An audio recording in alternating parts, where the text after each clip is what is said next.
If I was moving back to Washington, D.C. today, I probably wouldn't pick the same place as I would have when I first moved back 20 years ago. Back then, I had different wants and needs. I was a young mom with 2 little ones who, by the way, are now both in college. So today, I'm gonna break down exactly where I would choose to live today and where I would have chosen to live back then, based on different stages of life. Where I would live in DC with little kids versus where I would live now as an empty nester. I'll also tell you where I would pick before I had kids, when life was very different and a faster lifestyle appealed to me. And finally, I'm gonna throw in one hidden gem, a neighborhood a lot of people overlook but shouldn't. I'll go through all 4 places and give you the pros and cons of each that made sense for my life back then and now. But before we get into that, if you are new to my channel, I'm Caryn Gardiner, a lifelong DMV local and also a top producing realtor with over 20 years experience helping hundreds of families, young professionals,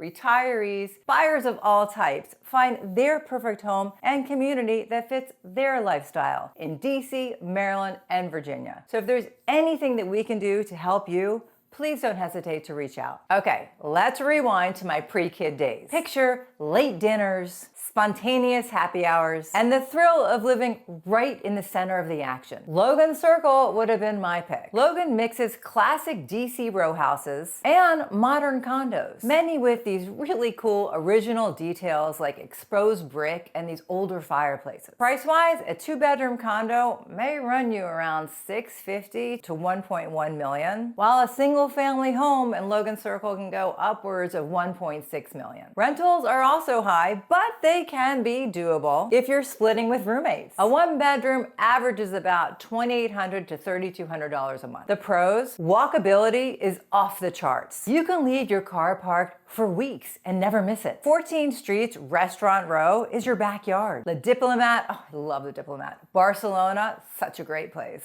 Pearl Dive and locally owned Gems.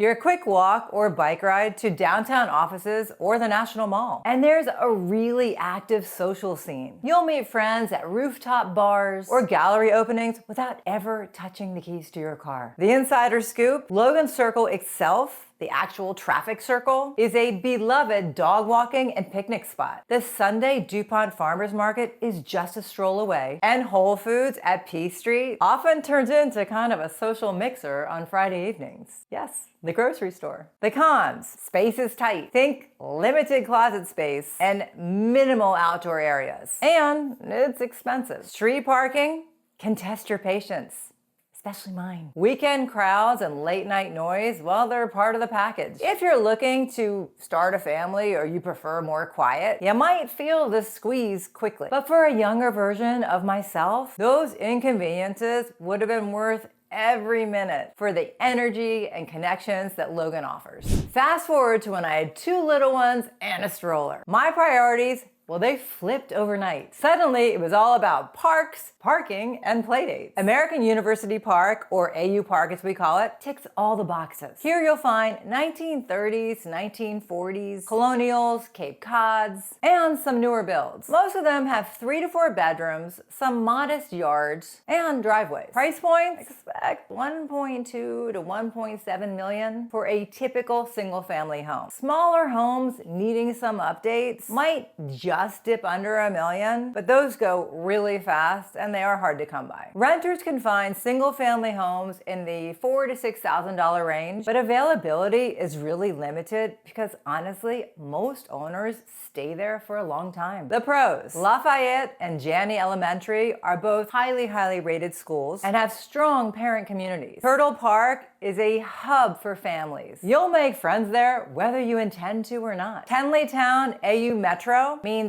easy commuting, and you've got a Whole Foods, Target, and a lot of shops just nearby. AU Park feels more suburban, close-knit, and just removed enough from downtown that you feel like you can breathe. Halloween here is magical. Entire streets transform into block parties, and neighbors actually know your kids' names, which you gotta admit, it's unusual in a big city. The insider scoop: because AU Park does straddle a college, you do sometimes share the streets with the students. But the vibe is overwhelmingly family-oriented. Many homes have been lovingly maintained by the same owners for decades. So you'll find these really charming details: glass doorknobs, built-ins, screened-in porches that add character. The cons? Homes are expensive relative to their square footage, especially compared to farther out suburbs. The nightlife is very subdued. You're hopping in the car if you want a trendy dinner spot. Parking can tighten during AU's school year. And if you're dreaming of sprawling yards, well, this is not the neighborhood for you. But for me, as a young mom, AU Park's balance of city access and suburban calm is ideal.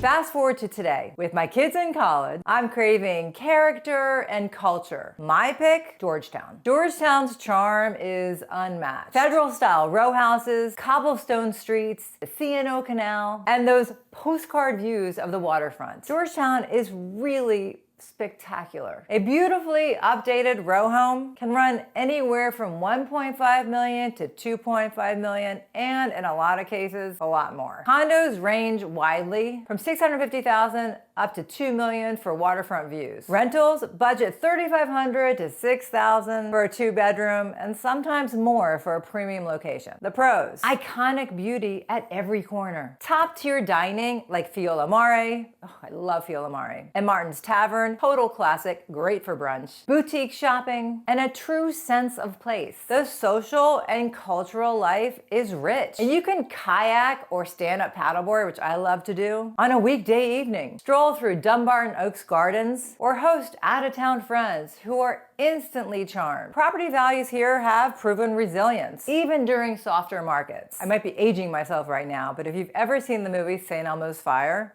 if you haven't, you should watch it. It all takes place in Georgetown, and it really kind of shows off our city. The insider details. Georgetown University injects a youthful energy and international flair. The C&O Canal towpath is perfect for walks or runs, and Rose Park's farmers market feels like a village gathering. There's also a quiet residential side. Streets like N, O, and P are really peaceful and so pretty, even on busy weekends. And Dumbarton Oaks Gardens offers serene walks all year round. The cons: parking is notoriously difficult, and there's still no metro stop. And when I say parking is difficult, it's really bad. Weekend tourist traffic can be super frustrating if you're just trying to go out and grab some groceries. Historic preservation rules are really strict. You can't just pop in like a modern window or rooftop deck without approval, which can mean higher renovation costs and timelines. And yes, living in Georgetown is very pricey. But for me now, those trade-offs would be worth it. Georgetown gives me the character, beauty, and active lifestyle that I'm craving at this stage in life. It's a neighborhood where every walk feels kind of special, and every view is a really good reminder of why DC is such a remarkable city. Now here's my hidden gem, the Palisades. A lot of people skip over it, but it's a treasure. The Palisades stretches along MacArthur Boulevard just west of Georgetown. It feels like a small town within the city. Tree-lined streets, front porches, and a tight-knit community vibe. Homes range from $1.2 million to $2 million, with some larger properties definitely climbing higher. Rentals here are really less common, but usually hover around the $4,000 to $5,500 range. The pros: it's peaceful and family-friendly, with easy access to the Capitol Crescent Trail and the Potomac River. There's even a 4th of July parade that's kind of like straight out of the movies. Neighbors decorate wagons and dogs in red, white, and blue. And you've got some beloved local spots like Black Salt's amazing seafood, and Et Voila for Belgian cuisine. The insider tip: you can slip into Georgetown or downtown in minutes, but then you'll come home to serenity. Many residents say that once they discover the Palisades, they never want to leave. The cons: fewer metro options, you'll likely need a car. The housing stock is limited. Competition can be fierce when a home hits the market. And while there are a few restaurants and shops, you won't find the same nightlife buzz as you would in Logan or Georgetown. But for someone who wants a blend of neighborhood charm and city convenience. It's a dream. What these 4 picks show is the best DC neighborhood isn't universal. It changes with your life. Logan suited my pre-kid energy and desire for nightlife. AU Park is the perfect landing spot when playgrounds and carpools rule my world. Georgetown now gives me the history,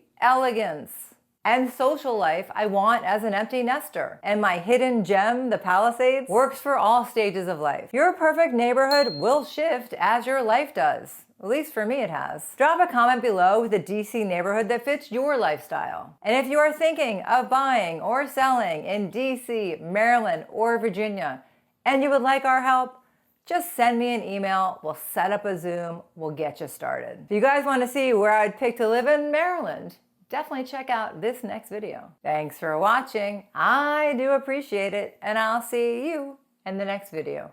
Bye!